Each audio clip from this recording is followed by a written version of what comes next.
नमस्कार, BCC news के इस खास कार्यक्रम खास मुलाकात में आप सभी का स्वागत है। मैं सुशांत गौतम। आज हमारे बीच जय सिंह अग्रवाल जी, जिला प्रभारी, आज हमारे साथ मौजूद है। सर, सबसे पहले तो आपका बहुत बहुत स्वागत है सर हमारे कार्यक्रम में। सर, जिस तरीके से जोगी का गढ़ कहे जाने वाले मरवाही विधानसभा में चुनाव होना है सर, तो क्या लगता है कि हर पार्टी की एक अपनी स्ट्रेटजी होती है सर, इसमें क्या नई स्ट्रेटजी होगी ताकि उपचुनाव में कांग्रेस पार्टी, सत्तासीन पार्टी को विजय प्राप्त हो सर? मरवाही किसी का गढ़ नहीं है, कांग्रेस का गढ़ रहा है मरवाही जी। और कांग्रेस पार्टी से निकल के अलग कोई अगर अपना गढ़ समझता है तो गलत फहमी है, या किसी का कोई गड़बड़ नहीं है जी। रही बात, योगी जी प्रथम मुख्यमंत्री रहे हैं जो कांग्रेस पार्टी ने उनको बनाया जी। वो कांग्रेस की हाईकमान की वो देन थी जी। और अभी जो उपचुनाव होने हैं अभी तो उसकी शुरुआत भी नहीं हुई है जी।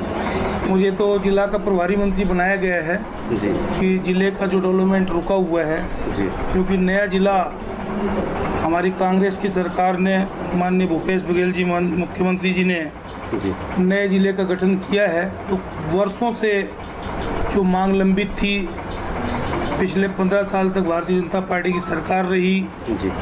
उस समय पेंड्रा गोरेला मरवाही के लोग मांग करते रहे, लेकिन हमारी सरकार बनते ही ये निर्णय लिया गया कि माननीय मुख्यमंत्री जी ने इसका निर्माण किया। जिले की शुरुआत 10 फरवरी को यहाँ हुई है।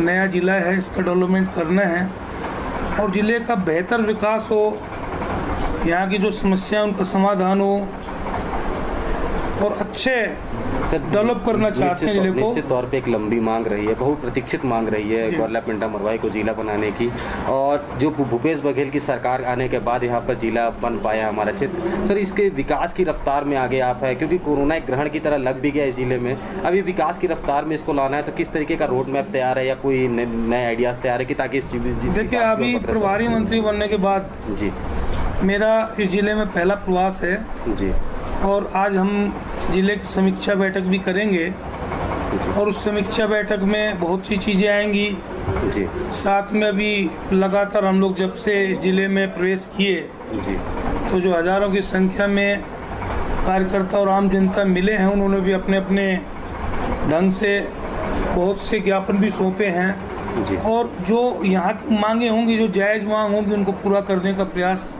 हमारी सरकार करेगी।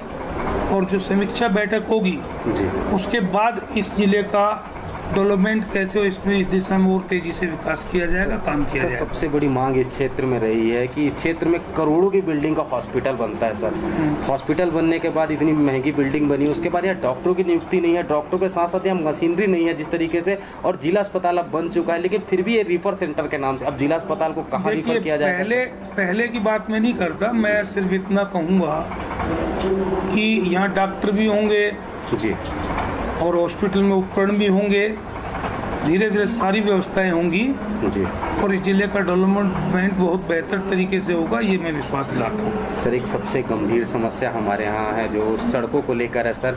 हमारे यहाँ मोजर बियर का प्लांट है और आमाडांड की कॉलोनी है, यहाँ से रास्ते से गाड़ियाँ गुजरती हैं, लेकिन इस जिले को कोई राजस्व इससे नहीं मिलता है, और गाड़ियाँ यहाँ से गुजरती हैं, अनेकों बीमारियाँ भी होती हैं, इससे बीमारियाँ भी फैल रही हैं। सड़क के गड्ढे हो जाते हैं, जी हाईवा दौड़ती है, बड़ी बड़ी गाड़ियाँ दौड़ने से गड्ढे हो जाते हैं सर। तो इसके लिए ऐसा कोई उपाय किया जाएगा ताकि इस नए जिले को कोई राजस्व मिल सके, ताकि राजस्व के लिए अभी कोरबा और कोरिया जिला से डीएमएफ फंड की व्यवस्था की गई है इस जिले के लिए जी, और इसके साथ साथ शासन स्तर पे विभाग वाइज जो भी काम होंगे वो सरकार उसके लिए पैसा लगाएगी और जिले का विकास करेगी। सर, डीएमएफ फंड की आपने बात की, तो डीएमएफ फंड पसान जिले को जोड़ने की बात कही थी मुख्यमंत्री जी ने 10 फरवरी को कि इसमें पसान जिले को पसान को भी जोड़ा जाएगा इस जिले में। एक रानी अटारी है वहाँ पर, ताकि इस जिले को भी नया डीएमएफ फंड मिल सके। वो अभी तो इसके लिए क्या वो अभी प्रक्रियाधीन है और उसमें क्योंकि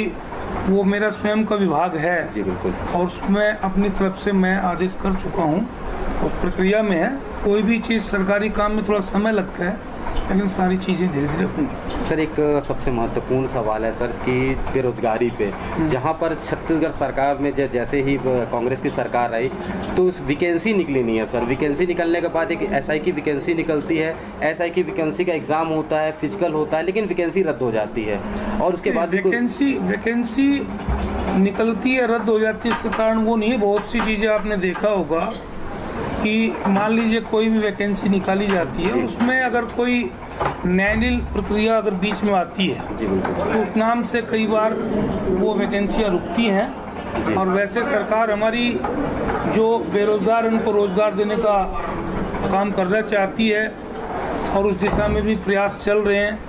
आने वाले समय में वो देखने को मिलेगा आपको कि लोगों को रोजगार भी मिलेगा। वैसे आपको अच्छे से याद होगा जब 2014 के लोकसभा के चुनाव हुए तो जो वर्तमान हमारे प्रधानमंत्री जी हैं उन्होंने कहा था कि हम 2 करोड़ लोगों को हर साल रोजगार देंगे।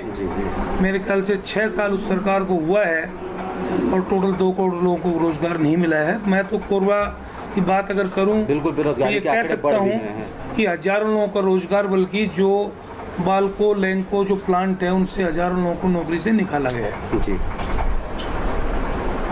तो सर मेरा एक इस चीज़ को लेके कि नया जिला बन चुका है, चुनावों को लेकर रणनीतियाँ, कुछ नई रणनीति कुछ बताना चाहे चुनावों को लेकर क्या रहेगी? रणनीति तो अभी बनेगी, अभी रणनीति कहाँ है, अभी तो पार्टी सब चीज़ों का निर्णय करेगी। हमारे पार्टी के जो मुखिया लोग हैं, चाहे माननीय मुख्यमंत्री जी हों, प्रदेश के अध्यक्ष हों, वरिष्ठ नेता, सबके साथ मिल के जो भी होगी रणनीति बनाई जाएगी। अभी तो मैंने कहा ना कि जिला प्रभारी मंत्री बनने के बाद मेरा पहला प्रवास है। और आज हम कार्यकर्ताओं से मिल रहे हैं, पब्लिक से मिल रहे हैं, साथ में हमारे सभी विधायक और जनप्रतिनिधि भी साथ आए हुए हैं। और इसके साथ साथ आपका आज जिले की समीक्षा बैठक करेंगे। तो अभी तक जिला के निर्माण के बाद तो आप खुद ही बोल रहे हैं कि जिले को ग्रहण लग गया कि भाई कोरोना की वजह से, लेकिन अब उस कोरोना की समस्या को भी हमारी छत्तीसगढ़ की सरकार ने बेहतर ढंग से निपटने का प्रयास किया है अन्य प्रदेशों की अपेक्षा। तो अब वो कोरोना का ग्रहण भी उतरेगा और जिले का विकास भी होगा। सर मेरा एक आखिरी सवाल आपसे था कि सर यहाँ पर कर्मचारियों की नियुक्ति जो है, इस जिले में कई लोगों की नियुक्ति है, लेकिन वो जो लोग हैं वो बिलासपुर में काफ़ी लंबे दशक से पदस्थ हैं, वो इस जिले में नहीं आना चाहते, जहाँ पर शिक्षा व्यवस्था भी आज के बाद आप लोगों को दिखने लगेगा कि जिले में जो कमी है वो पूरी होती नजर आएगी और जिन लोगों की पोस्टिंग हुई वो ज्वाइन भी करेंगे। जी बिल्कुल। तो ये थे हमारे साथ जिला प्रभारी मंत्री जयसिंह अग्रवाल जी, जिन्होंने अपने विचार रखे और नए जिलों के विकास की रफ्तार के बारे में बात की, किस तरीके से विकास किया जाएगा। तब तक किसी अन्य शख्सियत के साथ फिर मुलाकात होगी, तब तक के लिए दीजिए मुझे इजाज़त। नमस्कार।